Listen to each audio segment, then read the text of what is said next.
ሰላም እንዴት ናችሁ ዩቲዩብ? ዛሬ በሌላ ቪዲዮ ተገናኝተናል። ቶተንሃም በጣም ችግር ውስጥ እንደገባ እየተመለከትን እንገኛለን። የመውረድ እድሉም አሁን ሰፊ የመሰለ መጥቷል አይደል? ከስር ያሉት ቡድኖች ጥሩ የሚባሉ ባይሆኑም ግን ቶተንሃም አሁን ያለበት ሁኔታ በጣም አስጊ የሚባል ነው።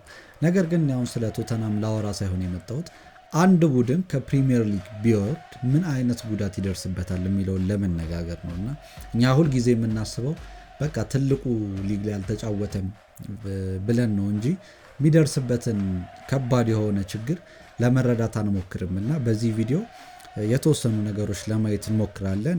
ላይክ፣ ሼር፣ ሰብስክራይብ ማድረጋችሁን አትርሱ። ወደ ቪዲዮ እንሂድ። የመጀመሪያው ምንድነው መሰላችሁ? የገቢ እጥረት ያጋጥማችኋል። ፕሪሚየር ሊግ ላይ መቆየት የሚሰጣችሁ አንድ ትልቁ አድቫንቴጅ ምንድነው? ከቲቪ የሚገኘው ገቢ በጣም ብዙ ነው። ለምሳሌ አንድ ቡድን የሚወርድ ከሆነ ሬቨኑ ኮላፕስ ከ50 እስከ 70% ድረስ ያጋጥማል። ፕሪሚየር ሊግ ላይ አንድ ቡድን የሚኖር ከሆነ ከ100 ሚሊዮን እስከ 125 ሚሊዮን ፓውንድ በአንድ ሲዝን ከቲቪ ማግኘት ይችላል። ይህ በጣም ትልቅ ነገር ነው። ቻምፒየንሺፕ ግን የሚወርዱ ከሆነ ከ5 ሚሊዮን እስከ 10 ሚሊዮን ፓውንድ ነው የሚያገኙት፣ ቪዚቢሊቲውም ስለሚቀንስ ማለት ነው። እና በጣም ልዩነቱን መመልከት ትችላላችሁ። በጣም ሩቅ ነው፣ የትና የት የሚባል ማለት ነው። ዴይ ኤንድ ናይት ነው ፕሪሚየር ሊግ ላይ መቆየት የሚሰጣችሁ ፕሪቪሌጅ። ከቲቪ ራይት የሚገኘውን ገቢ እንዴት እንደሚከፋፈሉ ታውቃላችሁ ብዬ አስባለሁ። ድንገት ካላወቃችሁ ግን መጀመሪያ ኢኳል ሼር የሚባል አለ። እኩል የሚያገኙት ገንዘብ ሁሉም 20ም ክለብ የሚያገኘው ገንዘብ አለ። ይሄ ፊክስር ነው። ከ85 እስከ 90 ሚሊዮን ፓውንድ ሊሆን ይችላል በአመት። ይሄ የማይለዋወጠው ነው ፕሪሚየር ሊጉ ላይ ያሉ ቲሞች የሚያገኙት ከቲቪ ዲል ማለት ነው። ሁለተኛው ሜሪት ፔመንት የሚባል አለ። እንደየፖዚሽናቸው ደግሞ የጨረሱበትም ሁኔታ ታይቶ ማለት ነው። ሜሪቶክራሲ ማለት አንድ ቡድን 20ኛ ከወጣው ጋር አንደኛ የወጣው እኩል ሊያገኝ አይገባውም አይደለ? ፕሪሚየር ሊጉ ላይ ያሳየው ጥራት ስላለ፣ ስለዚህ በዛ ተለያይተው ደግሞ ከሚያገኙት ገንዘብ የተለያየ ይሆናል ማለት ነው። አንደኛው በደንብ ያገኛል፣ መጨረሻ ላይ ያለው ደግሞ አነስ ያለ ያገኛል፣ ግን ገቢ ያገኛሉ ማለት ነው። በዚህም አለ በዛ ግን በአቬሬጅ አንድ ቡድን በፕሪሚየር ሊግ ላይ መቆየቱ ከ100 ሚሊዮን እስከ 125 ሚሊዮን ድረስ እንዲያስገኘው ሊያደርግ ይችላል ተብሎ ነው የሚታሰበው። ስለዚህ አንደኛው ትልቁ ችግር ይሄ ነው። ሁለተኛው የቲሙም የክለቡ ማርኬት ቫልዩ ይቀንሳል። ስፖንሰሮችም ይሸሿቸዋል። ምክንያቱም አሁን ቲቪውም የሚቀንስበት ምክንያት የቪዚቢሊቲ ችግር ስለሆነ ማለት ነው። እንደ ፕሪሚየር ሊግ ሁሉም ሰው ወዶት አይቶት የሚፈልገው ሊግ አይሆንም። ስለዚህ የፕሪሚየር ሊጉ ያክል አይገኝም። ስፖንሰሮችም ራሳቸውን ማሳየት መሸጥ ስለሆነ የሚፈልጉት ወይ ፔመንቱን ዝቅ ያደርጉታል ወይ ደግሞ ከነጭራሹ ኮንትራቱን ተርሚኔት ሊያደርጉት ይችላሉ ማለት ነው። ሁለተኛው እንደምታውቁት አንድ ቡድን ወደ ታችኛው እርከን ወረደ ማለት ተጫዋቾች ደግሞ ሊቆዩ አይፈልጉም። ራሳቸውን ማሳየት ነው የሚፈልጉት። ያለቻቸውን እድሜ በጥራት ወደሚጫወቱበት ሊግ ነው መሄድ የሚፈልጉት። ስለዚህ ተጫዋቾችን የማጣት ሁኔታ ውስጥ ይገባሉ። ክለቡም ይገደዳል። ስለዚህ ብዙ ተጫዋቾች ይሸሿቸዋል ማለት ነው። እነ ሌስተር ሲቲ ምናምን እንደገጠማቸው አይነት ችግርም የሚገጥማቸው ይሆናል። ሌላኛው የፕሪሚየር ሊግ እንትን ምንድነው?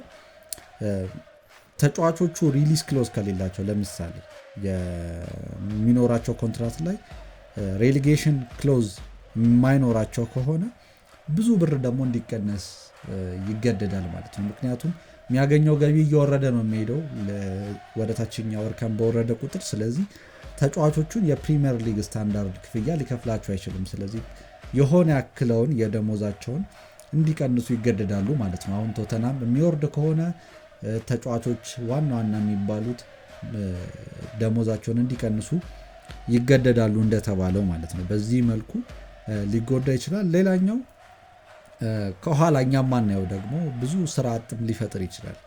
ምክንያቱም አካዳሚ ስታፍ ላይ ያሉት እነዚህ አድሚኒስትሬቲቭ ወርከርስ፣ እነዚህ የሚሰሩት ዋና ዋናውን ስራ የሚሰሩት ሰራተኞች እንዲቀነሱ ሊሆን ይችላል ባልኳችሁ ምክንያት ማለት ነው። የገቢው ሁኔታ አሳሳቢ ስለሚሆን እነሱን የመክፈልም ችግር ላይ ሊወድቅ ይችላል። ስለዚህ ይህ ደግሞ የክለቡን ስትራክቸር እንዴት ሽሪንክ እንደሚያደርገው እንዴት እንደሚያቀጭጨው መመልከት ትችላላችሁ። ግን አሁን እዚህ ጋር መወያየት ያለብን ነገር ፕሪሚየር ሊግ ደግሞ ዝም ብለው አይጠላቸውም።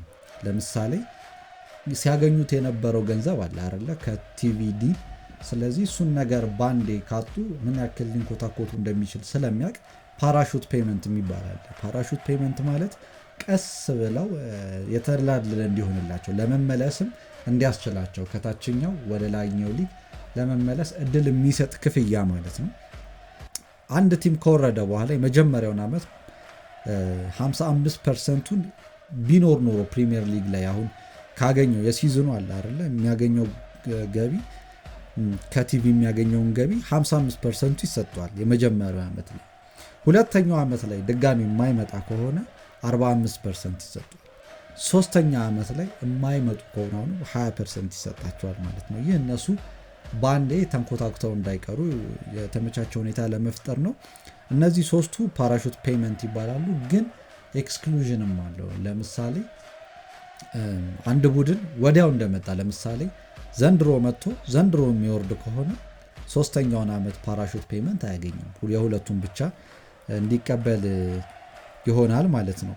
ይህ እንግዲህ የፕሪሚየር ሊጉ ትልቁ ቅጣትና ኪሳራ ይሆናል ተብሎ የሚታሰበው ነገር ነው። ስፖንሰሮችም ይሸሿቸዋል። ብዙ ትልልቅ ነገሮችን እንዳይሆን ይደረጋል ማለት ነው ፕሪሚየር ሊግ ላይ አለመቆየታቸው እና በዚህ መልኩ አንድ ቡድን የሚቀጥል ከሆነ ለመምጣትም ይቸገራል። የሚገርማችሁ ነገር አንድ ሪሰርች ተሰርቶ ከ1995-96 እስከ 2022-23 ባለው ውስጥ 81 ክለቦች ወርደዋል ተብሎ እንዴት ለመመለስ አስቸጋሪ እንደሆነ ሁኔታውን ሲያስረዱ ምን ይላሉ? ልክ እንደወረዱ ለመመለስ ያስቸግራል፣ ግን የሚሻለው እሱ ነው ይላሉ። ከ81ዱ 22ቱ ኢሚዲየትሊ ተመልሷል። በወረዱበት ዓመት ቀጣይ ዓመት አሸንፈው መጥተው ማለት ነው ወደ ፕሪሚየር ሊጉ መቀላቀል ችለዋል። እነ ኒውካስል፣ በርንሊ፣ ኖርዊች፣ ማንቸስተር ሲቲ እነዚህ የሚጠቀሱ ናቸው። ለምንድን ነው ይህ የሆነው? ፓራሹት ፔመንቱ እንደነገርኳችሁ ቅድም መደላድሉ ማለት ነው ክፍያው ጥሩ ስለሆነ የተሻለ ስኳድ ሊኖራችሁ እንዲችል ሊያደርግ ይችላል። 55% ገቢ ያላቸው ቻምፒየንሺፕ ላይ ካሉት ቲሞች በተሻለ ገንዘብ እንዲኖራችሁ ስለሚያደርግ ማለት ነው። ሁለተኛው በሁለተኛው ዓመታቸው ደግሞ ለመምጣት ትንሽ ያስቸግራል ከመጀመሪያው ይልቅ ይላሉ።